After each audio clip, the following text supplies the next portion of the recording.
Lady दरोगा बनकर के अपनी गाड़ी से किसी काम से निकल करके जा रही थी तो उन्होंने देखा कि रोड के किनारे एक मोमोज का ठेला लगा हुआ है। तब वो अपने ड्राइवर से कहती हैं कि ऐसा करो, इस ठेले के पास में गाड़ी रोक लो, कुछ नाश्ता करके उसके बाद आगे को चलते हैं।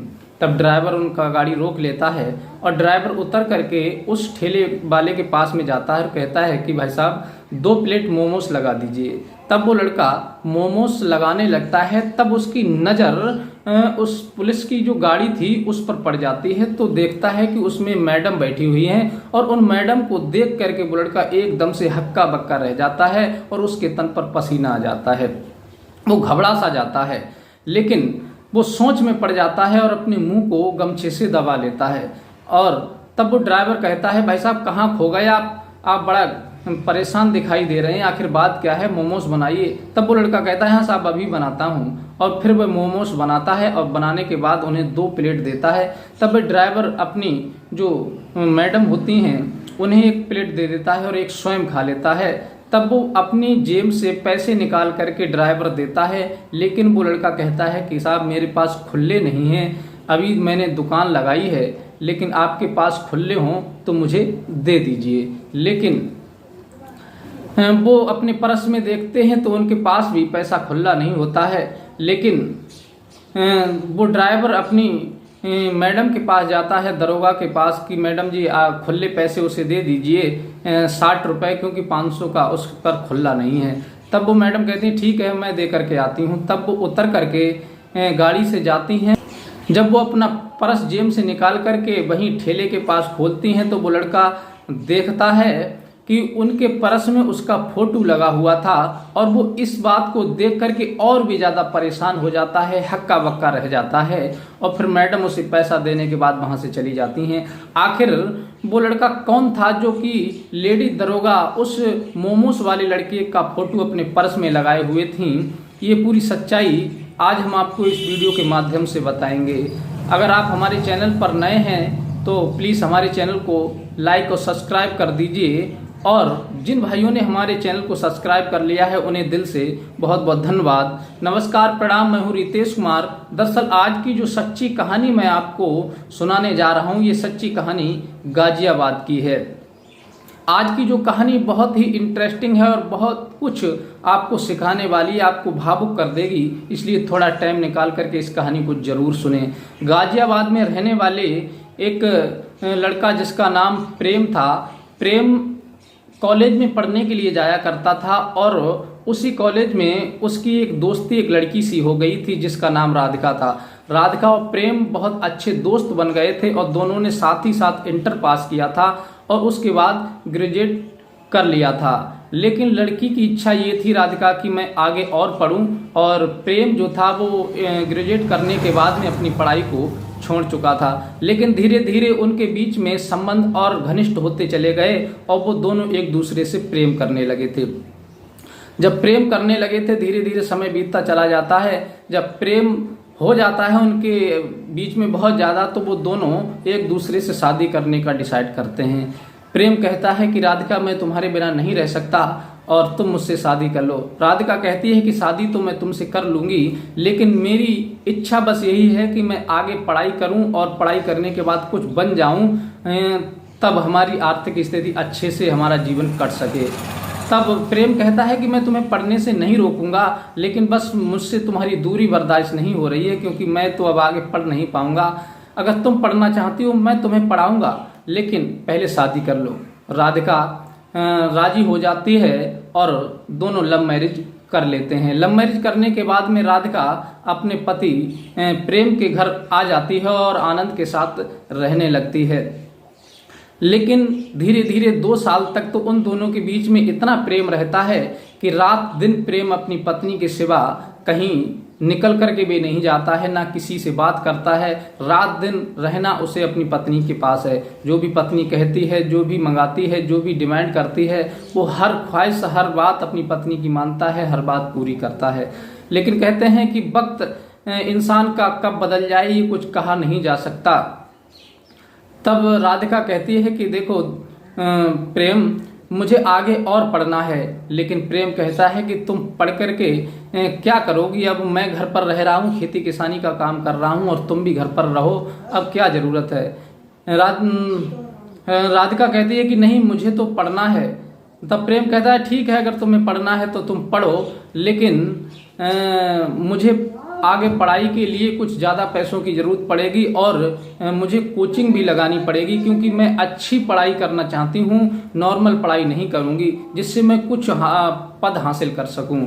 तब प्रेम खेती किसानी का काम करता है और काम करता है, लेकिन अपनी पत्नी को पढ़ाता है। लेकिन जो टीचर उसे कोचिंग पढ़ाने के लिए आता था, वो जब आकर के राधिका के पास बैठता था, वो भी नौजवान था, तो प्रेम के दिमाग में एक शक हो जाती है कि ऐसा तो नहीं कि मेरी पत्नी का कोई अफेयर इस टीचर के साथ में चलता हो। बस ये गलतफहमी उसके अंदर हो जाती है और गांव समाज में जो भी लोग देखते हैं कि अरे इसके यहाँ तो एक टीचर आता है पढ़ाने के लिए और ये प्रेम घर से बाहर रहता है, कि ऐसा तो नहीं इसकी पत्नी का अफेयर इस टीचर के साथ में हो। अब ये बात गांव में चारों तरफ फैलने लगती है और जो प्रेम के दोस्त होते हैं, संग के लड़का होते हैं, वो प्रेम से कहते हैं कि भाई तुम्हारी इस समय बहुत ज़्यादा बदनामी हो रही है और तुम्हारी पत्नी का अफेयर उस टीचर के साथ में है जो तुम्हारे घर में रोज आता है तुम्हारी पत्नी को पढ़ाने के लिए। और तुम्हारी पत्नी कभी कभी मैं देखता हूँ कि घर से निकल कर के तुम ना हो तो चली जाती है, पता नहीं वो कहाँ जाती है। लेकिन वो कहीं दूसरी जगह नहीं जाती थी, वो तो कॉलेज जाया करती थी और कॉलेज से आने के बाद में कभी कभी कॉलेज जाती थी और कॉलेज से आने के बाद फिर वो अपने घर पर एक टीचर से कोचिंग पढ़ा करती थी, अच्छी पढ़ाई करती थी। लेकिन जब प्रेम को ये सबने भड़काया कि तुम्हारी पत्नी गलत है और उसके अफेयर इस दूसरे के साथ चल रहे हैं, कहते हैं कि बिगड़ी को बनाने वाले तो बहुत कम मिलते हैं और बनी को बिगाड़ने वाले तो हजारों मिल जाते हैं। अक्सर तुम्हारे साथ जो लोग रहते हैं, जो तुम्हें दोस्त कहते हैं, जो अपना कहते हैं, वही तुम्हारे पैरों में कुल्हाड़ी मारने के लिए तैयार रहते हैं। अक्सर ये समाज में मैंने बहुत देखा है। तो प्रेम अपने संग के लड़कों की बात को मान लेता है और अपनी पत्नी पर शक करने लगता है। कभी कभी उसके दोस्त जो थे, जो उससे प्रेम को बर्बाद करना चाहते थे, वो चाह रहे थे कि इसकी पत्नी से दूरी बन जाए और ये अकेला पड़ जाए, फिर ये अपना कारोबार सब नष्ट कर ले और इसके अंदर बुरी लत लग जाए। उसके दोस्तों का, उसके गांव के लड़कों का यही हाल था। और साथियों, ये सच्चाई मैं आपको बता दूं कि गांव की ये स्थिति है कि गांव के लोग अपने से नहीं बल्कि पड़ोसियों से जलने लगते हैं, क्योंकि पड़ोसी अच्छा कैसे कमा रहा है, अच्छा कैसे खा रहा है और ये अच्छे से कैसे रह रहा है। बस वो रात दिन उसकी यही सोचते रहते हैं कि हमें कौन सा मौका मिले और इससे बदला लें और इसे बर्बाद करें।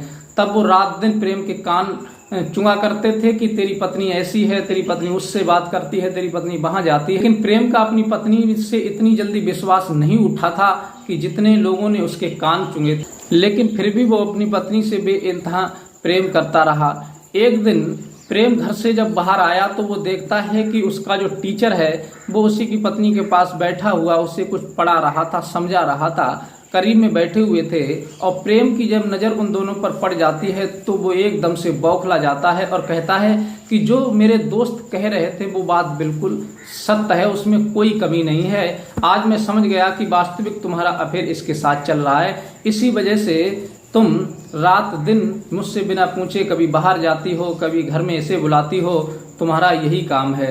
लेकिन राधिका कहती है कि नहीं, ऐसा कुछ नहीं है जो तुम सोच रहे हो, ऐसा कहीं से कहीं तक नहीं है। मैं इस प्रकार की लड़की नहीं हूँ, क्योंकि मैंने तुमसे अपनी मर्जी से विवाह किया है, अपनी मर्जी से तुम्हारे साथ शादी की है, फिर मैं ऐसे कैसे कर सकती हूँ। लेकिन प्रेम एक भी बात सुनने को तैयार नहीं होता है और वह अपनी पत्नी को 2 तमाचे जड़ देता है और हाथ पकड़ करके खींच के ले जाता है, घर से बाहर निकाल देता है और कहता है कि दोबारा यहाँ पर कदम मत रख देना और मत ही अपना मुंह दिखा देना। अगर तुमने यहाँ दोबारा कदम रखा तो मुझसे बुरा कोई नहीं होगा। और उस टीचर को भी खरी खोटी सुनाता है और वो टीचर भी वहाँ से चला जाता है। इधर तो वो बेचारी परेशान होकर के वहाँ से चली जाती है और अपने माँ बाप के पास पहुँच जाती है।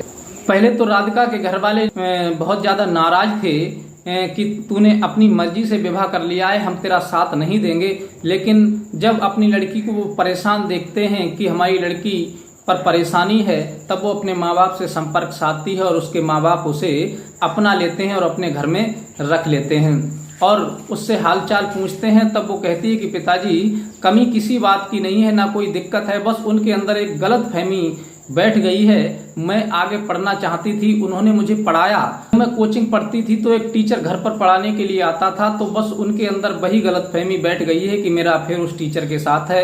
लेकिन भगवान ने चाहा तो धीरे धीरे ये समय गुजर जाएगा और सब कुछ अच्छा हो जाएगा, फिर से हमारी ज़िंदगी में खुशहाली आ जाएगी। राधिका के पिता कहते हैं कि ठीक है, जैसा तुमको अच्छा लगे वैसा करना, तुम्हें जितनी देर रहना है हमारे घर रहो और जाना है तब चली जाना।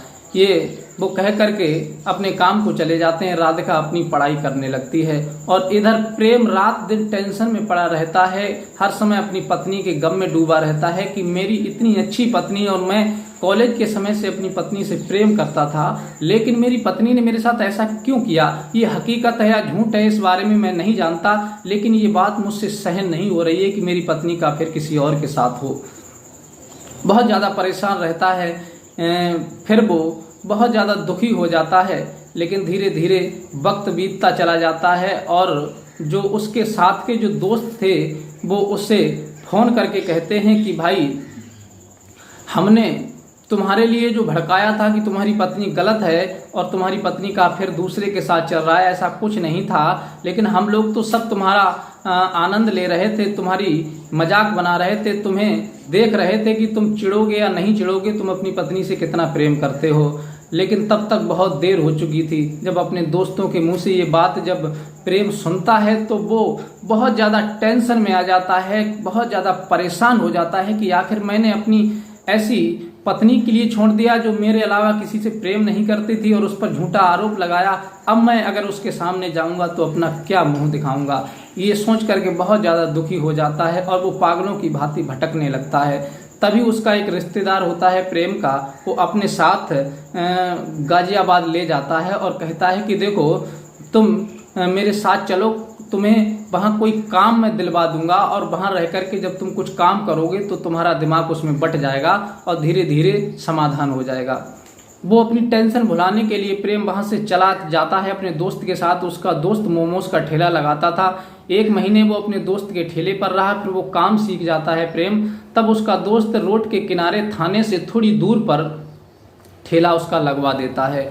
अब प्रेम एक दिन मोमोज का ठेला लगाए हुए था और इधर जो उसकी पत्नी थी राधिका, जो अपने मायके में रह रही थी, उसे लगभग 2 सालें बीत जाते हैं और 2 सालें बीतने के बाद में वो अच्छी से पढ़ाई करती करते और वो नौकरी के लिए अप्लाई कर देती है और वो एक दरोगा की पोस्ट पर नियुक्त हो जाती है और फिर उसका ट्रांसफ़र होकर के गाजियाबाद में आ जाता है।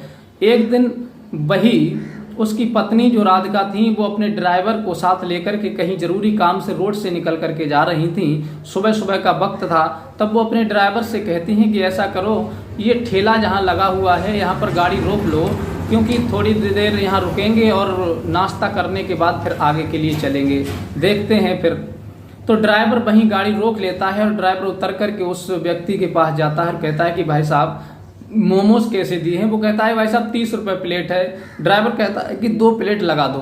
तब वो 2 प्लेट लगाता है। तब उसकी नज़र उन्हीं दरोगा पर पड़ जाती है जो गाड़ी में बैठी हुई होती हैं, उसकी जो पत्नी थी राधिका, तलाकशुदा। तो उस पर जब नज़र पड़ जाती है तब वो देख करके हक्का बक्का रह जाता है, उसके तन पर पसीना आ जाता है और सोचता है कि जिस पत्नी को मैंने गलत साबित करके घर से निकाल दिया था, आज वो इतनी बुलंदियों पर पहुंच गई कि दरोगा बन गई हैं, पुलिस में भर्ती हो गई हैं। अब तो वो बहुत ज़्यादा शर्मिंदगी महसूस करता है और अपनी गर्दन नीचे कर लेता है। लेकिन जब मोमोस बना करके जब देता है तो वो पैसे ड्राइवर देने लगता है तो उनके पास खुले नहीं होते हैं। तब वो जाकर के अपनी मैडम से कहता है, ड्राइवर मैडम पैसे खुले हों तो दे दीजिए, मेरे पास 500 का नोट है, उनके पास खुले नहीं हैं। तब वो मैडम कार से नीचे उतर करके आती हैं और ठेले वाले के पास में खड़ी होकर के अपना पर्स जब खोलती हैं तो देखता है वो, उसकी नज़र उस पर्स पर पड़ जाती है कि उसी का फोटो उस पर्स में लगा हुआ था। अब वो उस पर्स को जब देखता है, अपने फोटो को देखता है, तो वो और ज़्यादा अंदर से अपने आप पर घृणा करने लगता है कि मैं जिस पत्नी के प्रति इतना बुरा सोचता रहा वही पत्नी मुझे इतना प्रेम करती है कि मेरी तस्वीर को अपने फोटो में लगा करके घूम रही है, और वो भी एक पुलिस अधिकारी होते हुए वो मुझे इतना प्रेम कर रही है। इसका मतलब है कि मैं ही गलत हूँ, मेरी पत्नी सही है। तब वह पूछने लगती हैं कि भाई साहब तुम कहाँ रहते हो, क्योंकि वो प्रेम अपना मुंह बांधे हुए था गमछे से। तब वो पूछती हैं कि भाई साहब तुम कहाँ रहते हो। तब वो अपना पूरा एड्रेस बताता है। तब वो पहचान लेती हैं और कहती हैं कि इसका मतलब तुम प्रेम हो। अब ये बात जब वो उसके मुंह से सुनती हैं कि प्रेम हो, तो वो एकदम से फूट फूट करके बिना कुछ कहे प्रेम रोने लगता है। तब वो कहती हैं कि आखिर तुम रो क्यों रहे हो, और फिर ये मोमोज का ठेला कैसे लगाने लगे। तुमने तो मुझे घर से निकाल दिया था और तुमने मुझ पर इतनी शक की थी कि मेरा जीना दुश्वार कर दिया। तब वो प्रेम कहता है कि मैं रोने तो इसलिए लगा कि मैंने तुम जैसी देवी पर शक किया और मुझे अपने आप पर घृणा आ रही है कि तुम मुझसे आज भी उतना प्रेम करती हो कि मेरा फोटो अपने पर्स में लगा करके घूम रही हो, और मैं तुम पर शक करता रहा कि तुम किसी दूसरे से बात करती हो, दूसरे से प्रेम करती हो। राधिका कहती है ऐसा तो जीवन में ना कभी हुआ और ना कभी आगे होगा जो कि मैं तुम्हें छोड़ करके किसी और के साथ प्रेम करूं, क्योंकि पति तो परमेश्वर के समान होता है और भगवान को छोड़ करके फिर जिंदगी कहाँ चैन से कटने वाली है। मैं दरोगा बन जाऊं चाहे डीएम बन जाऊं, लेकिन तुम्हारे लिए तो तुम्हारी पत्नी ही रहूंगी। तुमने मुझे छोड़ दिया है तो क्या हुआ, तुम अपनी बात बताओ कि तुम ठेला कैसे लगाने लगे। तब वो कहता है कि मैं तुम पर शक तो किया करता था, लेकिन बाद में मेरे दोस्तों ने मुझे बताया, क्योंकि मेरे दोस्त मुझे उकसाते थे और कहते थे कि तेरी पत्नी का फिर किसी और के साथ में चल रहा है। मैं उनकी बात मान करके तुम पर शक करता था, और एक दिन मैंने जब तुम दोनों को बतलाते हुए देख लिया, बात करते हुए, तब मुझे और भी विश्वास हो गया था। राधिका कहती हैं कि वो केवल मेरा टीचर था और कुछ नहीं था, तुम्हारे अंदर गलतफहमी थी। तब प्रेम कहता है कि बस वहीं से मेरे दोस्तों ने तुम्हारे जाने के बाद मुझसे कहा था कि हम तो मजाक कर रहे थे, तुम्हारी पत्नी ऐसा नहीं थी, ऐसा नहीं करती थी। तब मुझे अपने आप पर बहुत शर्मिंदगी महसूस हुई और मुझे तुम्हारी बहुत याद सताने लगी। रात दिन मैं तुम्हारी टेंशन में घूमता रहा, पागलों की भांति भटकता रहा, लेकिन तुम्हारा कहीं पता नहीं चला। मैं बहुत ज़्यादा दुखी हो गया, हर जगह तुम्हें खोजा, तुम नहीं मिली, तो मैं तुम्हारे प्रेम में पागल बना घूमता रहा। तब मेरे एक रिश्तेदार ने मुझे मेरी टेंशन दूर करने के लिए यहाँ पर ठेला लगवा दिया है। मैं टाइम काट रहा हूँ, बस तुम्हारी यादों को भुला रहा हूँ। ये सुनकर के राधिका भी बहुत भावुक हो जाती है और कहती है कोई बात नहीं, वक्त इंसान से कुछ भी करा दे, हमारी तुम्हारी किस्मत में इतनी दिन दूरी लिखी थी, बस वो दूरी पूरी हो गई, लेकिन अब तुम्हारे क्या विचार हैं। तब वो शर्मिंदा हो जाता है और हाथ जोड़ता है, कहता है कि मैडम जी मुझे शर्मिंदा मत करो, मैंने तुम्हें इतना टॉर्चर किया, घर से निकाल दिया और तुम मुझे अपनाना चाहती हो। तब वो कहती है कोई बात नहीं, कभी कभी ऐसा हो जाता है, पत्नी का धर्म होता है पति को माफ करना और पति का धर्म होता है पत्नी को माफ करना। एक दूसरे की गलतियों को माफ करने से ही जिंदगी में प्रेम बढ़ता है, प्यार बढ़ता है और जिंदगी का सफर आसान होता है। इसलिए तुमसे गलती हो गई या फिर मुझसे हो जाती तो बात वही है, इसलिए तुमसे गलती हो गई, मैं तुम्हें माफ करती हूँ और आज के बाद मैं तुम्हें अपने साथ रखूंगी, ठेला लगाना बंद कर दो। अब राधिका दरोगा अपने पति को लेकर के अपने रूम पर ले जाते हैं और हंसी खुशी से भगवान को साक्षी मान करके एक दूसरे के साथ रहना शुरू कर देते हैं और अपनी जिंदगी को अच्छी तरह से बिताने लगते हैं। अब प्रेम अपनी पत्नी की हर बात मानता है, बड़े हंसी खुशी से आनंद से जीवन को बिताने लगते हैं। साथियों, ये कहानी आपको कैसी लगी, राधिका ने सही किया या गलत किया, अपनी राय हमें कमेंट में जरूर दें और ये भी बताएं कि आप किस जिला से हैं जो हमारी वीडियो को देख रहे हैं और आपका क्या नाम है, क्योंकि आपका नाम मैं अगली वीडियो के अंत में जरूर लूँगा। और वीडियो आपको पसंद आई हो तो अपने यार दोस्तों को भी शेयर करें और मिलते हैं इसी प्रकार की कोई नई सच्ची कहानी के साथ। तब तक के लिए नमस्कार।